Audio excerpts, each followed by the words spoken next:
आप हैं बिहार संवाददाता के साथ और मैं हूं मनोज चतुर्वेदी। 4 आयोग, अति पिछड़ा आयोग से लेकर 4 आयोग को भंग कर दिया है नई सरकार बनते ही नीतीश कुमार ने। और ये जैसा देखा जाता है कि ये जो आयोग के पद होते हैं, एक केंद्रीय मंत्री जो होता है, राज्य में केंद्रीय मंत्री जो होता है उसके बराबर होता है। तो तब जब सत्ता बदलती है तो वो पद फिर जो है सत्ता पक्ष के पास जाता है। लेकिन आखिर इतनी जल्दबाजी क्या थी? बिहार के दोनों उप मुख्यमंत्री सम्राट चौधरी और विजय सिन्हा जो हैं शीर्ष नेतृत्व से कल मिलने दिल्ली गए हैं और उनके दिल्ली पहुंचते ही जो है ये चारों आयोग जो है भंग कर दिए गए। उसके बाद सरकार बदलते ही आज जो पहली सबसे बड़ी घटना आरा से आ रही है, बच्ची के साथ बलात्कार के बाद क्रूर हत्या की, तमाम हम चीज़ों की जानकारी लेना चाहेंगे। हमारे साथ मिथिलेश तिवारी हैं, भाजपा के कद्दावर नेता हैं। मिथिलेश जी, आयोग को इतनी जल्दी भंग कर देना की जरूरत क्या है? देखिए, मुझे लगता है कि सरकार बदलते ही राष्ट्रीय जनता दल के नेताओं को तो खुद से त्यागपत्र दे देना चाहिए। बिल्कुल बिल्कुल। ये तो एक पूरी तरह नैतिकता का तकाजा था कि जब सरकार चली गई तो उनको 1 मिनट भी विलंब नहीं करना चाहिए था और उनको इस्तीफा दे देना चाहिए था। अब उन लोगों ने इस्तीफा दिया नहीं। उनकी तो स्वभाव है उनका कि किसी तरह से जो है सो मेवा खाया जाए और इसी के लिए वो लोग जाते भी हैं पद पे।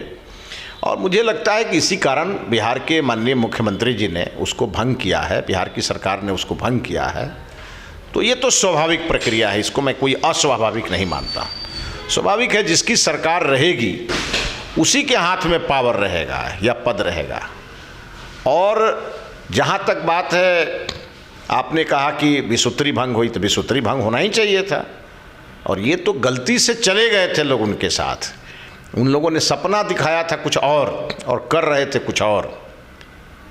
तो फिर नीतीश जी अपने सही जगह पे आ गए। जी, एक सवाल और लेंगे। कल सम्राट जी उप मुख्यमंत्री जो हैं वो बिहार के भाजपा के वो प्रदेश के अध्यक्ष भी हैं। कल उन्होंने कहा है और ये राजनीतिक गलियारों में एक चर्चा होगी कि यदि कुशवाहा के बेटे को बिहार में कोई छू देगा तो खून का एक एक कतरा बहाया जाएगा। तो सिर्फ क्या कुशवाहा के ही बेटे? राजनीतिक गलियारों में ये चर्चा आ गई है। तो क्या वहाँ कुशवाहा की रैली में गए थे इसलिए उन्होंने ये संबोधन किया, या बिहार के हर बिरादरी के लिए उनके मन में यही है? नहीं, हमारे जो माननीय उप मुख्यमंत्री जी हैं उनके मन में सबका साथ सबका विकास ही है, सबका प्रयास और सबका विश्वास। ये चारों चीज़, जो चारों मंत्र है मोदी जी का, वो सम्राट जी के भी मन में है।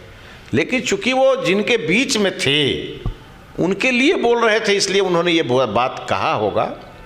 और आपने देखा होगा कि उसमें उन्होंने एक चीज़ और कहा कि हमारे बिरादरी का लोग कोई भी माफिया डॉन नहीं होता है। चूँकि वो पूरी बिरादरी जो है वो अपना, आप देखते होंगे, खेती बाड़ी, व्यवसाय, सब्जी की खेती, फल की खेती, इसी में ज़्यादातर लोग लगे रहते हैं और बड़ा ही शांत बिरादरी है। उनको ये सब चीज़ों से मतलब रहता नहीं है। अब उसी बिरादरी के बीच में थे और हमारे माननीय उप मुख्यमंत्री जी ऊर्जा के से सराबोर हैं, तो उन लोगों के बीच में उनकी बात कहीं से आई होगी कोई, और उसके लिए राष्ट्रीय जनता दल के लोग तो जगह जगह कुशवाहा समाज को डरा धमका रहे थे। तो अब हमको लगता है कि उनको ये संदेश देने के लिए माननीय उप मुख्यमंत्री जी ने ऐसी बात कही है। अच्छा मिथिलेश जी, अंतिम सवाल। सरकार बदली है, मुख्यमंत्री वही हैं। सम्राट जी आज 1 साल से कह रहे थे कि एकदम पिंडदान या नेपाल, शुरुआत हो जाएगी अब उसकी। उम्मीद है कि देखिए, एक चीज़ तो आप तय मान लीजिए कि माहौल बदला है। विश्वास मत होने दीजिए और सरकार को थोड़ा फुल फॉर्म में आने दीजिए। अधिकारियों का हाथ खुल गया है। पहले अधिकारियों के हाथ बंधे थे, लालू यादव की सरकार में सहभागिता थी।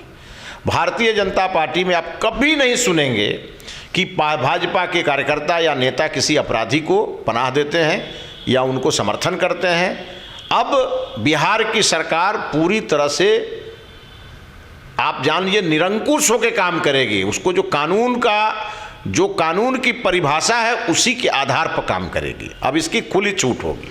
कल विभाग के बंटवारे हो गए। बिहार की जनता भी 50% एक तरीके से विश्वास कर ली कि भाई बहुमत साबित हो जाएगा। अभी भी कहीं आशंका है? जो नहीं, बहुमत साबित होने में कोई आशंका नहीं है, लेकिन एक परसेप्शन होता है अधिकारियों के मन में। अधिकारी तो नेता होते नहीं हैं, अधिकारी तो अधिकारी होते हैं, और सरकार का गठन हुआ और विश्वास मत होगा।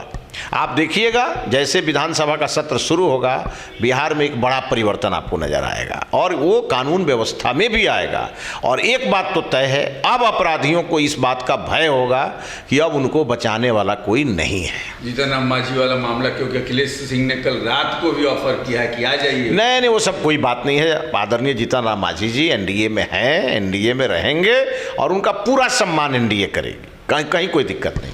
12 तारीख को निश्चित तौर पर जो है विश्वास मत जो है नई सरकार हासिल करेगी, यानी मुख्यमंत्री जो विश्वास मत पेश करेंगे उसको हासिल करेगी। और सबसे बड़ी बात ये होगी कि ससम्मान अवध बिहारी चौधरी इस्तीफा देकर चले जाएंगे या उन्हें अविश्वास प्रस्ताव लाकर हटाना पड़ेगा। इस पर भी जो है निगाहें बिहार की जनता और तमाम पार्टियों की टिकी हुई है कि बड़े बेआबरू होकर हटना पड़ेगा या ससम्मान जो है इस्तीफा देकर हट जाएंगे। क्योंकि लेकिन उनके जो नेता हैं तेजस्वी यादव, उन्होंने कहा है कि वो इस्तीफा नहीं देंगे। अब 12 तारीख बहुत ज़्यादा दिन नहीं है, हम भी इंतजार करेंगे कि क्या बिहार विधानसभा में विधानसभा के अध्यक्ष को हटाने के लिए भाजपा को या सरकार को अविश्वास प्रस्ताव लाना पड़ेगा या ससम्मान जो हैं अवध बिहारी चौधरी हटेंगे। कैमरामैन प्रेम के साथ मनोज चतुर्वेदी, पटना।